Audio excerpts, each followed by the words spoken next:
So, creatine. This is probably the most misunderstood supplement on the market. People think it's going to turn you into the friggin' Incredible Hulk. You're going to have bleeding eyes. You're going to be frothing at the mouth. You're snorting this thing. Just look.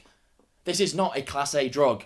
This is a supplement, a performance enhancer that's going to boost your strength, your power, your endurance. And you don't have to be going to the gym to take this. This can pretty much be used across the board, whether it's football, table tennis, normal tennis, swimming, triathlon, endurance sports, long distance running, ultra running, and yes, for even you guys who weigh 65 kilos, are not prioritizing their muscles and just want to go long distances and go as fast as you possibly can. And maybe you want to go as fast as you can. Maybe you just want to be able to get through it and be fit and be healthy. Look, I think for most people, you're going to benefit from this supplement. So when it comes to endurance, your long distance running events, your cycling events, triathlon, anything where you're going for sort of 1-2 hours, how is it going to help you? I've got little notes here just so I can actually overlay the information properly and not just try absolute waffle and get it completely wrong.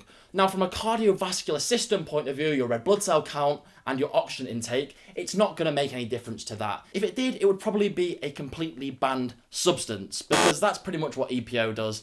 And yeah, let's not get into that. Let's stay on creatine. Anyway, there have been many studies done that show that your interval power performance in both cycling and running can increase by up to 18% when supplementing creatine into your daily diet. Now, how much is it recommended that you take? About 5 grams. If you're bigger, take more. If you're lighter, I would probably just take still 5 grams. And I would keep this as a continuous daily dosage that you're going to continually take. I wouldn't worry about taking a big initial hit to try and flood the muscles with creatine and then bring the dosage back down. Look, I would just keep consistent with the 5 to 7 grams of creatine per day. Secondly, there have been studies to show that it increases your muscle glycogen stores because the creatine itself actually stimulates this. I'm not 100% sure on how accurate this actually is, but in short, it's basically saying you go longer distances, your glycogen stores become depleted. Creatine is going to help keep this topped up because it's going to increase the storage of that.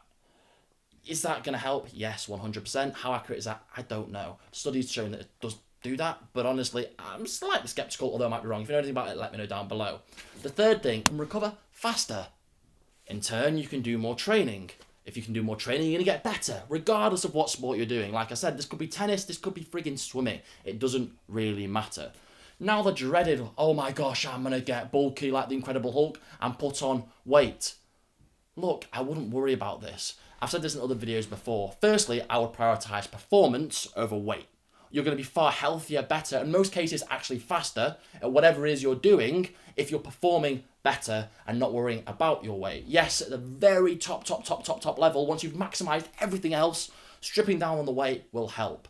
But ultimately, I wouldn't sort of focus on this a lot. And look, you're not going to be putting on 15 kilos of fat.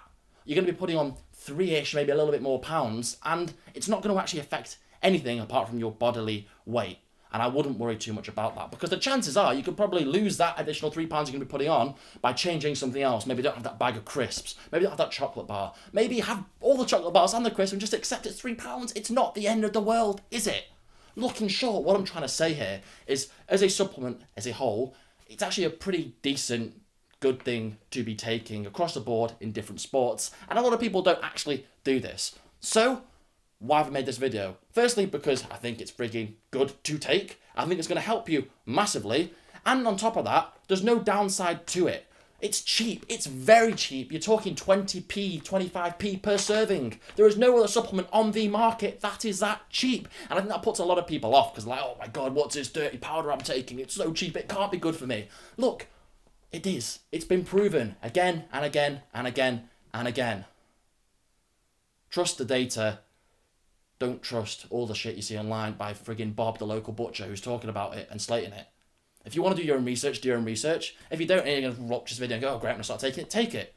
And see if you notice a difference in yourself. Because I would almost guarantee that you will. Now, if you've got other questions on this, let me know down below. If you've got any sort of thing you want to add to it, if you want to sort of counterpoint anything that I've said, go down below in the comments. We can have a little bit of debate. As always, if you enjoyed the video, thumbs up, subscribe to the channel, and I'll see you all in the next one. Cheers.